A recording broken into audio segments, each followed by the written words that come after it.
units of the 3rd Army Corps of the Ukrainian Armed Forces thwarted a massive mechanized Russian offensive in the Donetsk direction.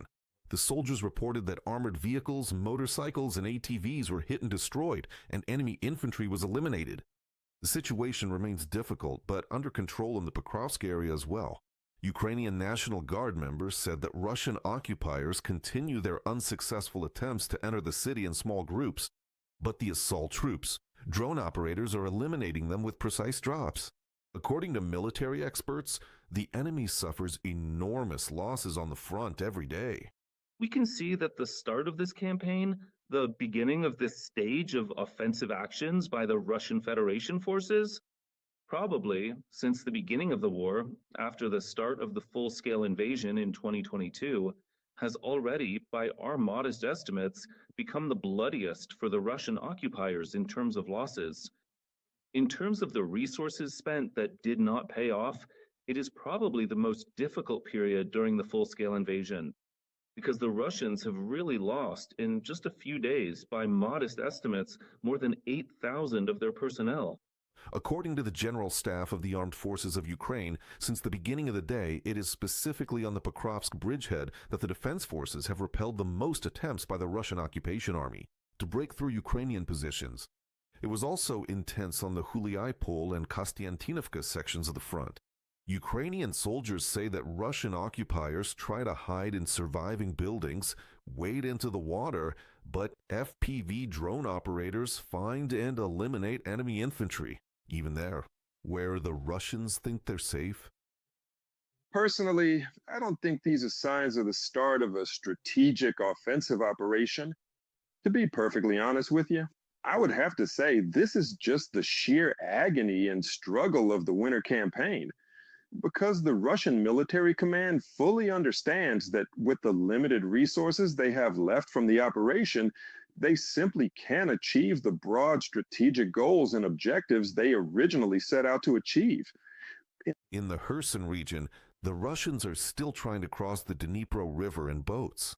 Another boat carrying Russian occupiers was sunk by Ukrainian Marines. The soldiers noted that everything happened quickly. They flew in and hit the target. Ground drones are also helping the Ukrainian soldiers. The fighters shared how, instead of sending infantry, they deployed a ground robotic system with a turret to the front line. It covered the entire distance, opened fire on the dugout, eliminated enemy personnel, and then returned after completing its mission. Such systems make it possible to accomplish frontline tasks without putting personnel in direct danger. That means lives are saved and units gain additional capabilities. This mission's been accomplished. From a report by the 2nd Mechanized Battalion of the 3rd Separate Assault Brigade of the Ukrainian Armed Forces on Telegram. So for us, and for the personnel of the Armed Forces of Ukraine, this is much safer because we're not putting people at risk. Just in the past 24 hours, Ukraine's defense forces have destroyed a Russian tank, 5 armored vehicles, 24 artillery systems, 1 multiple rocket launcher, 136 units of enemy vehicles and special equipment, and they also shot down nearly 2,000 Russian drones. Boy, are there any bows? Also, according to the General Staff of the Armed Forces of Ukraine, Ukrainian soldiers eliminated 970 Russian troops the day before.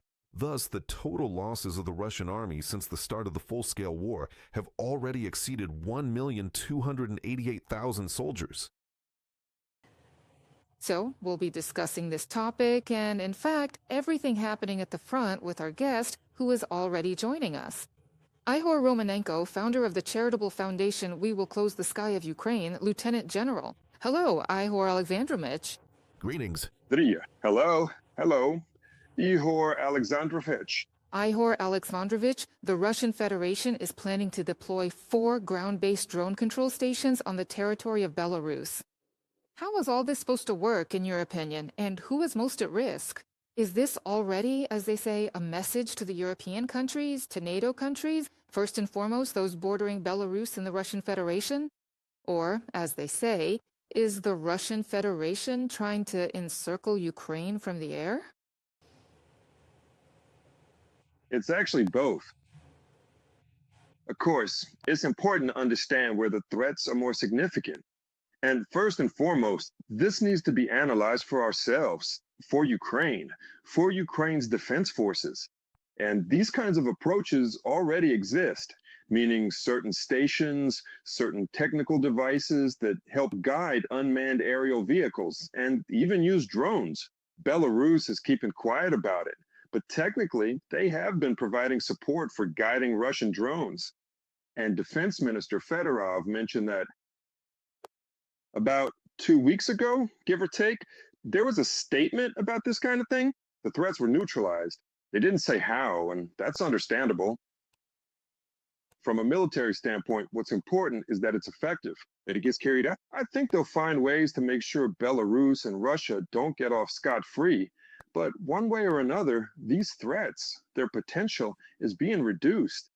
From an external perspective, we know that. The Russian Federation has actually prepared, well, at least there are plans, for hybrid forms of warfare against NATO countries, primarily the Baltic states. Because from their point of view, they could carry out operations there, say in Estonia, around Narva, in a short period of time, similar to what happened in Crimea. They have operations planned. The whole discussion is about when to try to carry them out. It becomes problematic if they're fighting Ukraine and also involve NATO, because even with all the nuances, the NATO organization would have to respond if such actions were taken against a NATO member, whether it's Estonia or this Suwalki corridor.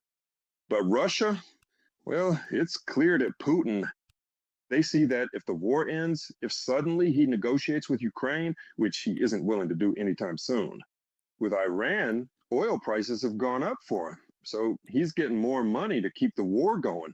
So we need to see this situation without any illusions. And now they're preparing for possible provocations to test NATO. He's doing this in the air. We remember September 10th of last year, a group strike without a warhead, without Russian pilots on Poland, and the air defense there didn't perform well. Neither Poland's nor the involvement of modern weaponry from Italy. In that episode, there were more than 20 targets. Only 3 were shot down. They hit their own house in Poland and so on. So even though some Polish and NATO leaders explained that everything was fine, in reality, that's far from the truth. And after this lesson that Putin delivered, the goal to divide remains one of his objectives. So Poland is still a big country. And the idea here is to keep the war going, just in case something happens. If by the end of this year or next year, they manage to push for a halt in hostilities in Ukraine, then the plan is to start things up here while the war is still ongoing. That means Putin will stay in power. That's the approach some global analysts take. And that's why he doesn't miss these opportunities. Now, about the situation on the battlefield. Let's start with the statement from the commander-in-chief. Ukraine's defense forces have thwarted Russia's large-scale spring-summer offensive attempt. This was reported by the commander-in-chief of the Armed Forces of Ukraine, Alexander Syrsky. The general emphasized that the occupiers had planned their main strike on Pokrovsk and also in the direction of Alexandrovsk, as well as in the Kostiantynivka, Ocheretine, Liman, and Kupiansk sectors of the front. The defense forces were prepared for an increase in the intensity of Russian assaults. So in certain directions, the Ukrainian armed forces not only held their positions, but also seized the initiative and are now conducting counteroffensive actions. Let's listen to a more detailed quote from the commander-in-chief and discuss it. In several directions, the enemy's offensive actions were successfully stopped. In some areas, heavy fighting is still ongoing. The occupiers are trying to bring in new units and are preparing to continue their attacks. The Russian military command threw tens of thousands of soldiers into so-called local assaults, but the cost of this offensive attempt turned out to be catastrophic for the aggressor. Just in the past week, the enemy's total losses amounted to nearly 8,710 people. Alexander Syrsky, Commander-in-Chief of the Armed Forces of Ukraine, Facebook. So, what's your opinion on the fact that the Russian command seems to be weather-dependent, and as soon as some fog appeared, they launched? Large-scale, pretty massive meat grinder assaults along the front line, practically from Rodinske in Donetsk region to Huliopole. Along a 100-kilometer stretch of the front line, they threw in such a huge number of personnel for the offensive on almost every sector. So basically, what came out of this, as Siersky explained, what's your opinion on this kind of intense spring-summer start, spring-summer offensive? First of all, this shows that the enemy has started to carry out the plans for a large-scale offensive that they had announced. But it wasn't just the enemy preparing. Ukraine's defense forces were getting ready too.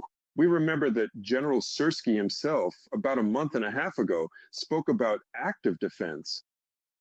This showed itself on the front in the form of counterattacks, meaning offensive actions at the tactical level. But I want to emphasize offensive actions. And these were carried out specifically in the Dnipropetrovsk region, north of Huliopole. That's in Zaporizhia.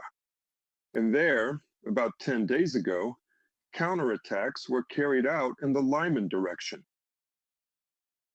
The enemy still managed to gather their forces. This made it possible, let's say, to disrupt the planned timelines.